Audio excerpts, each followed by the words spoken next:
का केस तनिषा नाम की लड़की की है। ये केस हद से ज़्यादा उलझा हुआ है। मैंने इस केस के रिगार्डिंग इन्फॉर्मेशन गैदर करने की बहुत कोशिश की, पर कुछ ही इन्फॉर्मेशन मेरे हाथ लगा है। चलो समय को बिना गंवाए इस केस की तरफ चलते हैं। दोस्तों के साथ शाम मज़ेदार होना चाहिए। एक ग्रुप मिलकर वो लोग बाहर घूमने जाते हैं। वह फेसबुक पर लाइव आते हैं, अपनी इंजॉयमेंट लोगों को दिखाते हैं। लेकिन इसके अलावा वो एक डरावना हादसा कैप्चर करते हैं जिससे लाइफ टाइम तक भुलाया नहीं जा सकता। ये केस है तनिषा हेमन की। तनिषा का जन्म 20 अक्टूबर 1998 मकॉन जॉर्जिया में हुआ था। अपनी माँ से बेहद खुश थी। तनिषा एक बच्चे की माँ थी। वो अपने बेटे को बहुत प्यार करती थी। उसे माँ होने का प्राउड भी था। लेकिन एक शाम 23 दिसंबर 2018 को तनिषा फैसला करती है कि वो बाहर जाकर अपने दोस्तों के साथ टाइम स्पेंड करेगी। दुखद की बात यह है कि उसके बाद वो कभी घर नहीं लौटी। ये कहानी समझने के लिए हमें थोड़ा समय के पीछे जाना है। उस औरत पे जिसका नाम ब्रिगेड फ्लावर है, उसके 2 जुड़वा बच्चे हैं। ब्रिगेड का शादी जसिंतो फ्लावर से हुआ। जसिंतो अच्छा इंसान नहीं था। नारकोटिक्स की वजह से उसको बहुत टाइम के लिए जेल में रखा गया था और 2001 में वो जेल से निकल भी गया। जसिंतो एक हिंसक इंसान था। उसको हमेशा जलन होती थी जब भी उसकी बीवी किसी और व्यक्ति से बात करती थी। उनके साथ ही ज़्यादा टाइम तक नहीं टिक पाया, दोनों सेपरेट हो जाते हैं। लेकिन जसिंतो तलाक होने के बाद भी बार बार ब्रिगेड के पास जाता था और उसको मारने की धमकी देता था। सोच सकते हो, तलाक होने के बावजूद भी कोई सुकून नहीं है। 14 फरवरी 2014 में ब्रिगेड शॉपिंग के लिए वॉलमार्ट जाती है।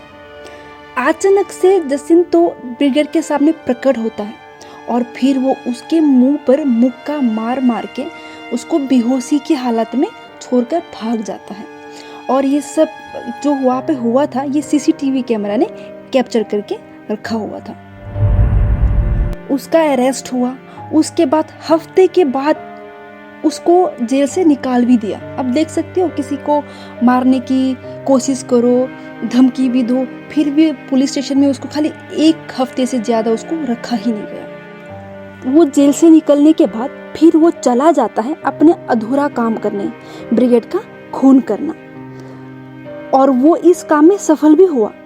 दोबारा से उसको अरेस्ट किया गया और आजीवन जेल में रहने की सजा मिली। आप सोच रहे होंगे कि इस केस का उस केस के साथ क्या लेना देना, लेकिन ब्रिगेड तनिषा की आंटी थी और उनकी मौत से उसको बेहद सदमा लगा था। जितनी भी सदमा तनिषा को लगा था, उससे भी ज्यादा सदमा ब्रिगेड के जुड़वा बच्चों को लगा था, जशन और जमान। उन बच्चों ने छोटी सी उम्र में अपने माँ को खोया। वो बच्चे अपने रिश्तेदारों के घर पर रहने लगे, लेकिन बच्चों की जो मासूमियत होती है वो खत्म हो गया था।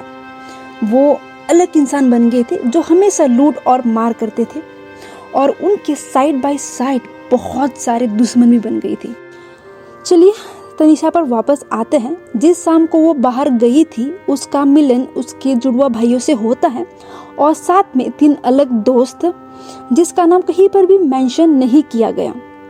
तनिषा गाड़ी चला रही थी और उसके साइड में जशन बैठा हुआ था जो फेसबुक पर लाइव कर रहा था। इस वीडियो में देख सकते हो कि कैसे ये लोग अपने टाइम एंजॉय कर रहे थे।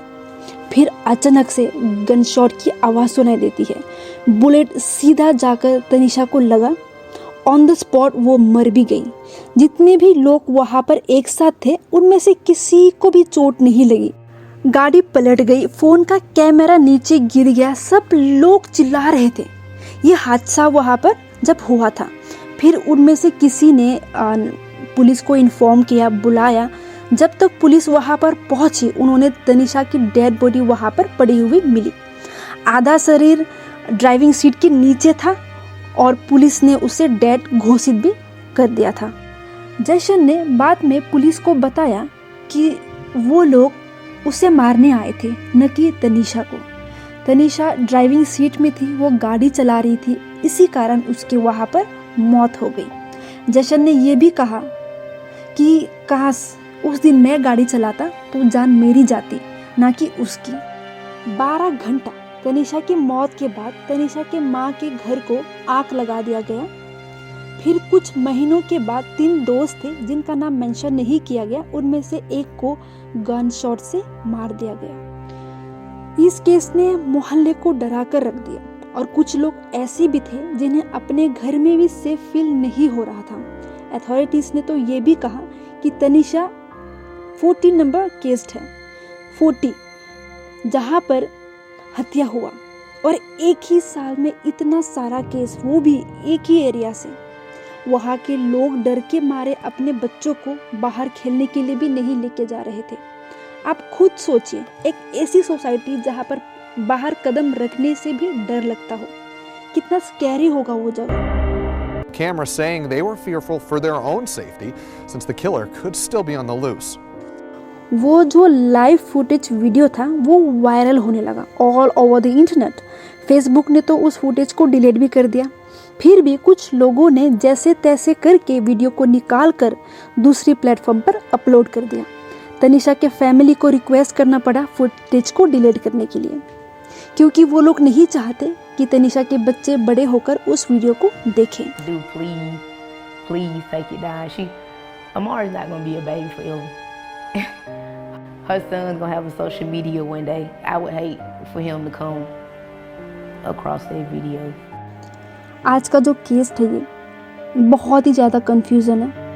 मेरे को खुद समझने में बहुत टाइम लगा और आपके सामने लेकर आने में भी बहुत मेहनत करनी पड़ी, और आशा करती हूँ कि आपको ये केस समझ में आए।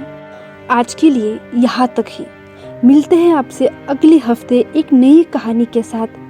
तब तक के लिए सुरक्षित रहिए।